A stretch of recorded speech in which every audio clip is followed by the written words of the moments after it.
Assalamualaikum warahmatullahi wabarakatuh. Bismillah, innalhamdulillah, wassalatu wassalamu ala rasulillah wa ala alihi wa ashabihi wa wala wala hawla wala quwwata illa billah. Rabbi shrah li sadri wa yassir li amri wahlul 'uqdatam min lisani yafqahu qawli. Rabbana la ilma lana illa ma 'allamtana innaka antal alimul hakim wa tub 'alaina innaka antat tawwabur rahim. Allah Ta'ala fi kitabihil aziz, a'udzu billahi minasyaitonir rajim. Ya ayyuhalladzina amanu kutiba 'alaikumus syiyam kama kutiba 'alal ladzina min qablikum la'allakum tattaqun. Al-ayat. Syarahul Fatih. Hadirin pemirsa YouTube PAIS kita Kabupaten kita di mana berada, alhamdulillah alamin. Pada kesempatan bulan yang mulia ini, bulan Ramadan, kita masih diberikan kesehatan oleh Allah Subhanahu wa taala sehingga masih bisa bersama-sama melaksanakan kewajiban saum dengan senantiasa berdoa Allah. Semoga semua amal kita diterima Allah Subhanahu wa taala. Amin ya rabbal alamin. Shalawat serta salam saya sanjungkan kepada junjungan kita besar Muhammad sallallahu alaihi wasallam alladzi tu'ti syafa'atuhu fi yaumil qiyamah. Amin ya rabbal alamin. Pemirsa YouTube yang dirahmati Allah Subhanahu wa taala, pada kesempatan kali ini di sini saya akan berwasiat khususnya kepada diri saya sendiri dan umumnya kepada para pemirsa semuanya terkait dengan materi kultum, yaitu untuk hari ini materinya adalah menjadi pribadi yang bertakwa. Allah Subhanahu wa taala berfirman dalam Al-Qur'an, A'udzu billahi minasyaitonir rajim. Bismillahirrahmanirrahim. Inna akramakum indallahi atqakum. Sesungguhnya orang yang mulia di sisi Allah adalah yang paling bertakwa kepadanya. Di sini bisa kita cermati bahwasanya ukuran kemuliaan bagi seorang hamba di sisi Allah adalah yang paling bertakwa. Lebih dahulu mari kita kupas tentang makna takwa itu sendiri. Apa itu takwa? Dalam bahasa Arab, takwa bisa diartikan sebagai rasa takut, rasa takut, waspada, berhati-hati. Kalau kita jabarkan lebih rinci, takut di sini adalah takut bermaksiat kepada Allah Subhanahu wa taala. Berhati-hati dari segala sesuatu hal yang dilarang oleh Allah Subhanahu wa taala dan berusaha untuk menghindarinya, dan berwaspada dari segala sesuatu yang dilarang oleh Allah Subhanahu wa taala. Nah, untuk itu kita bisa mengaitkan definisi takwa ini dengan keutamaan takwa yang mana Allah sudah menjelaskan dalam Al-Quran.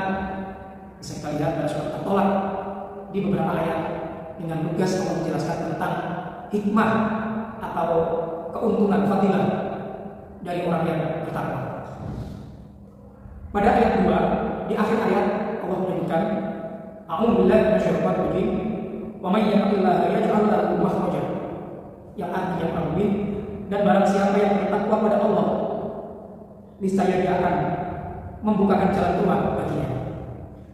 Pemirsa yang beriman, begitu istimewa orang yang bertakwa sehingga Allah berjanji akan memberikan jalan keluar bagi setiap masalahnya.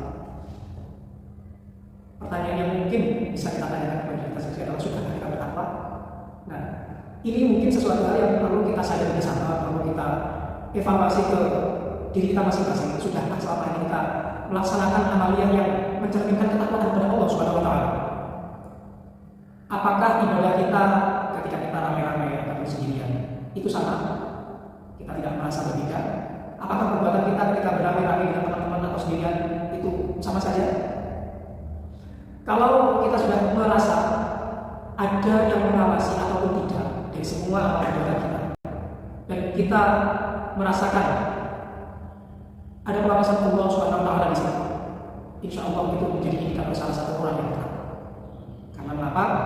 Dengan seperti itu, semua hal-hal yang bersifat negatif atau hal-hal yang menjadi larangan dari Allah Subhanahu wa taala, kita tidak akan melaksanakannya.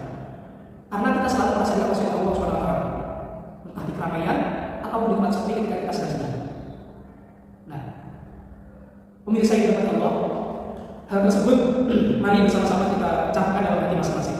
Dari saya juga kepada Anda semuanya, mari bersama-sama kita memahami bersama akan keberadaan Allah Subhanahu wa taala dalam mengawasi semua tindakan semua perbuatan kita di sini. Dan kita menyadari juga bahwasanya sekecil apapun perbuatan yang kita lakukan nanti akan diminta pertanggungjawaban di sisi Allah Subhanahu wa taala. Saya pribadi meyakini apabila di antara kita semuanya sudah ada persepsi yang sama tentang begitu detailnya pengawasan Allah terhadap kita semuanya, niscaya ada hal yang dilarang oleh Allah tidak akan pernah kita laksanakan. Karena akan kita berpikir berkali-kali tentang sesuatu yang dilarang oleh Allah Subhanahu wa taala. Kita akan merasa takut akan pertanggungjawaban nanti. Kita akan merasa tidak enak hati untuk melakukan hal yang dilarang oleh Allah Subhanahu wa taala. Kalau sudah tertanam seperti itu di masing-masing manusia, masing-masing diri kita, saya yakin perbuatan yang tercela itu akan sangat banyak kita bisa lihat. Korupsi tidak akan pernah terjadi, kemaksiatan, perzinahan, semuanya tidak akan pernah terjadi karena masing-masing dari kita yang akan melakukan hal yang dilarang oleh Allah Subhanahu wa taala tersebut akan merasa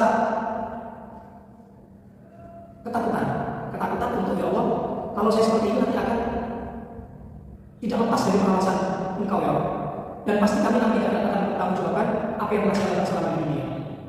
Nah, di sini mari bersama-sama di bulan Ramadan yang berkah ini sedikit kita belajar tentang takwa, tentang esensi dari tujuan hidup kita, yang mana seperti kita tahu hidup hanya sebentar, hidup hanya untuk mencari bekal dunia bersama akhir.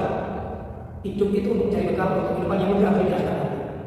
Oleh karena itu, pada kesimpulan hukum kali ini bisa kami simpulkan bahwasanya mari bersama-sama menjadi kita sendiri, kita masing-masing tanamkan diri kita bahwasanya bertakwalah kepada Allah dimanapun kita berada, karena bagaimanapun juga nanti kita juga akan mempertanggungjawabkan sekecil atau perbuatan yang kita lakukan.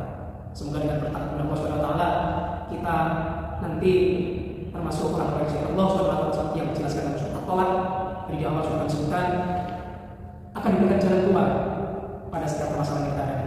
Dan disambung dengan ayat berikutnya, para pemirsa bisa nanti membaca sendiri di rumah, membuka Al-Qur'annya, dan kita saling bersama banyak janji Allah tentang balasan bagi orang yang bertakwa. Pemirsa yang beriman, di sini saya sebagai manusia yang biasa, manusia orang tentunya apa yang saya sampaikan masih jauh dari kata sempurna. Kesalahan khilafah tentunya banyak tersilap dari apa yang saya sampaikan kali ini. Oleh karena itu, mohon kiranya Maha bisa berkenan untuk memberikan maaf kepada saya, dan semoga yang sedikit ini bisa bermanfaat khususnya bagi saya sendiri dan bagi pemirsa semuanya. Terima kasih atas perhatiannya. Wassalamualaikum